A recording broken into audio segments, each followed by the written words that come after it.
Halo, selamat pagi anak-anak semuanya. Bertemu kembali di channel for education. Baik, anak-anak semuanya, sebelum kita memulai kegiatan pembelajaran kita hari ini, silakan klik tombol like, comment, subscribe, dan share sebanyak-banyaknya kepada teman-teman kita sehingga kita dapat berbagi pengetahuan.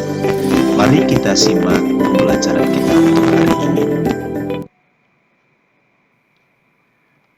Baik, anak-anak semuanya, hari ini kita masih melanjutkan pembelajaran kita di tema 8, daerah tempat tinggalku. Subtema yang ketiga untuk muatan pelajaran bahasa Indonesia KD 3.9. Oleh karena itu, anak-anak semuanya, sebelum Pak Didi memulai pembahasan untuk materi pelajaran kita hari ini, di awal Pak Didi akan menyampaikan pokok-pokok pembahasan kita dan tujuan pembelajaran hari ini. Tujuan pembelajaran kita, anak-anak nantinya diharapkan mampu memahami karakter tokoh fiksi dan menemukan pembelajaran di dalamnya. Lalu pokok pembelajaran kita hari ini, yang pertama ada tokoh dan penokohan dalam cerita fiksi, meringkas teks fiksi, amanat dalam teks fiksi, teknik penggambaran tokoh, alur dalam cerita. Nah, anak-anak, apakah kalian semua masih ingat apa itu teks fiksi? Jadi berharap anak-anak semuanya masih ingat pokok-pokok pembelajaran kita pada materi sebelumnya. Karena pada pembahasan sebelumnya kita sudah membahas apa itu teks fiksi, jenis-jenis teks fiksi, unsur-unsur intrinsik di dalam teks fiksi. Ya, itu sudah kita bahas pada pertemuan yang sebelumnya dan sudah Pak Didi jelaskan. Oleh karena itu, mari kita lanjut ke pembahasan kita hari ini. Tokoh dan penokohan dalam cerita fiksi. Dalam sebuah cerita fiksi terdapat tokoh-tokoh di dalamnya dengan berbagai karakter yang dimiliki. Tokoh dalam sebuah cerita menjadi bagian yang sangat penting karena melalui tokoh tersebut mereka dapat menghidupi jalannya sebuah cerita melalui karakter yang dihidupi. Maka anak-anak, secara garis besar berdasarkan karakternya, penokohan dalam sebuah cerita terdiri atas tokoh protagonis, tokoh antagonis, dan tokoh tritagonis. Bagaimana karakter ketiga tokoh ini? Sudah kita bahas pada pembelajaran sebelumnya. Dan hari ini kita akan melihat tentang penokohan. Apa itu penokohan? Penokohan merupakan cara pengarang menggambarkan atau melukiskan tokoh dalam cerita yang ditulisnya. Dalam penokohan, watak atau karakter seorang tokoh dapat dilihat dari 3 segi, yaitu dari dialog tokoh, dari penjelasan tokoh, dan dari penggambaran tokoh. Jadi kalau kita membaca sebuah cerita fiksi atau kita menyaksikan sebuah cerita rakyat dalam bentuk video, kita akan melihat karakter tokoh itu dari wataknya, dari penjelasan cerita tersebut, atau dari penggambaran tokoh tersebut yang digambarkan oleh penulis. Nah, di sini kita akan melihat, akan mudah membantu kita untuk menemukan dan mengklasifikasikan mana yang menjadi tokoh protagonis, mana yang menjadi tokoh antagonis, dan mana yang menjadi tokoh tritagonis.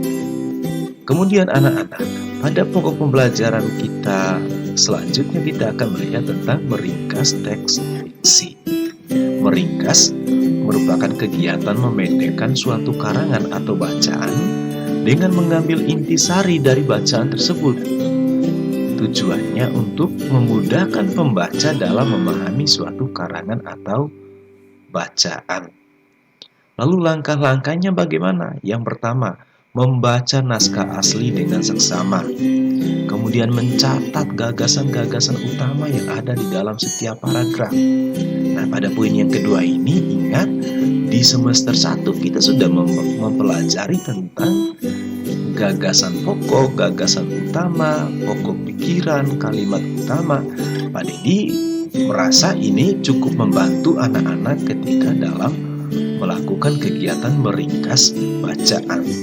Kemudian yang ketiga adalah menyusun ringkasan berdasarkan gagasan utama secara urut. Nah, di semester 1 kita sudah mempelajari tentang bagaimana membuat peta pikiran. Peta pikiran itu akan membantu anak-anak dalam membuat ringkasan juga. Namun, hal yang perlu diperhatikan dalam meringkas adalah isi ringkasannya tidak boleh menyimpang dari bacaan yang asli. Jadi, kita meringkas tetap harus berpanduan pada teks aslinya. Lalu pembahasan kita yang berikutnya mengenai amanat dalam teks fiksi. Anak-anak, dalam pertemuan sebelumnya, anak-anak tentu pernah membaca dongeng Semangka Emas dan kita sudah mengulasnya. Dan dari dongeng tersebut, di video pembelajaran sebelumnya Pak Dedi sudah mengupasnya untuk menemukan unsur-unsur intrinsik di dalam dongeng Semangka Emas pada pembelajaran yang lalu. Jadi, dongeng tersebut memberikan amanat kepada pembacanya bahwa kita harus bersikap baik kepada siapapun karena kelak akan mendapat balasan yang baik pula. Dan sebaliknya, janganlah bersikap buruk kepada siapapun karena balasan yang diterima juga akan berupa balasan buruk.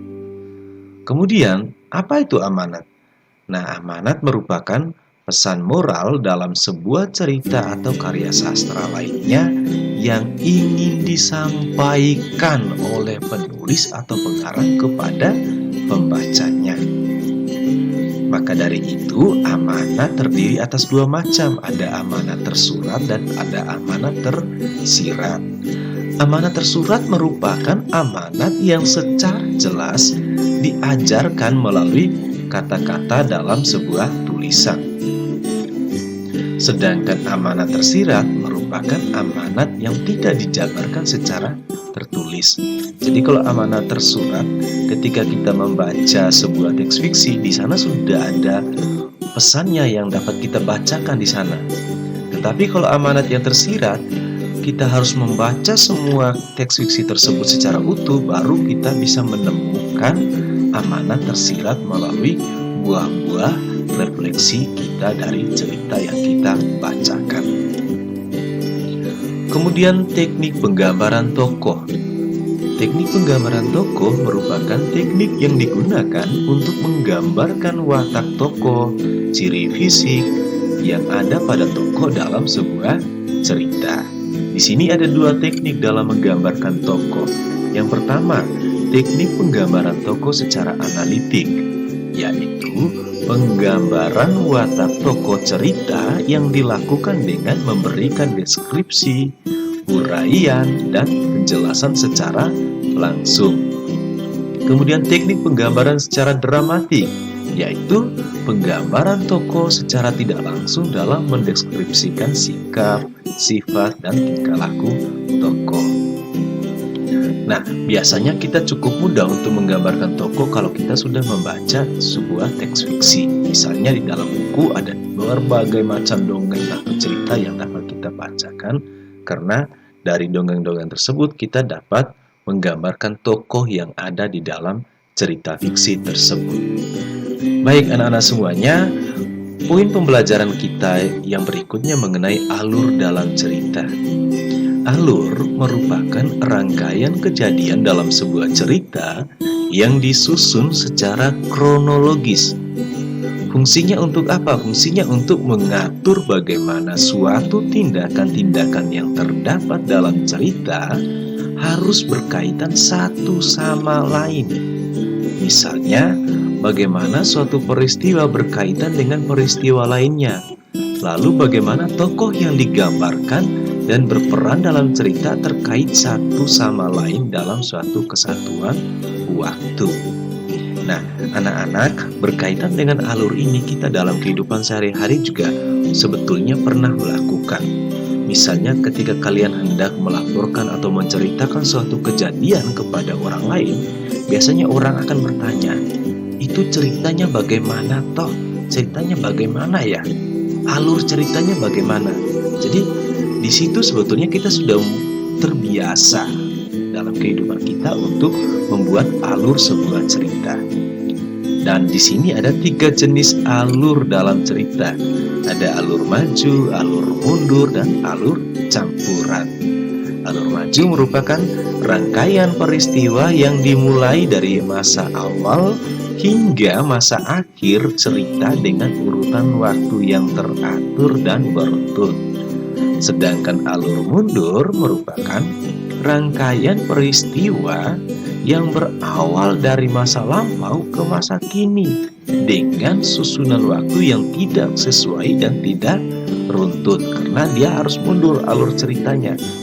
Kemudian alur campuran, ini alur cerita yang tidak berurutan dan cenderung maju mundur sehingga jalan ceritanya tidak terjadi secara runtut. Nah, ini adalah alur cerita yang bisa kita temukan di dalam teks fiksi yang kita bacakan. Baik anak-anak semuanya, demikian pembelajaran kita hari ini. Maka sebagai bahan latihan pengetahuan ada 5 pertanyaan penuntun. Yang pertama, jelaskan apa yang dimaksudkan dengan penokohan. Kemudian yang kedua, dalam penokohan, watak atau karakter tokoh dilihat dari 3 segi. Sebutkan 3 segi tersebut. Lalu yang ketiga, apakah yang dimaksudkan dengan meringkas? Dan yang keempat, sebutkan langkah-langkah dalam meringkas.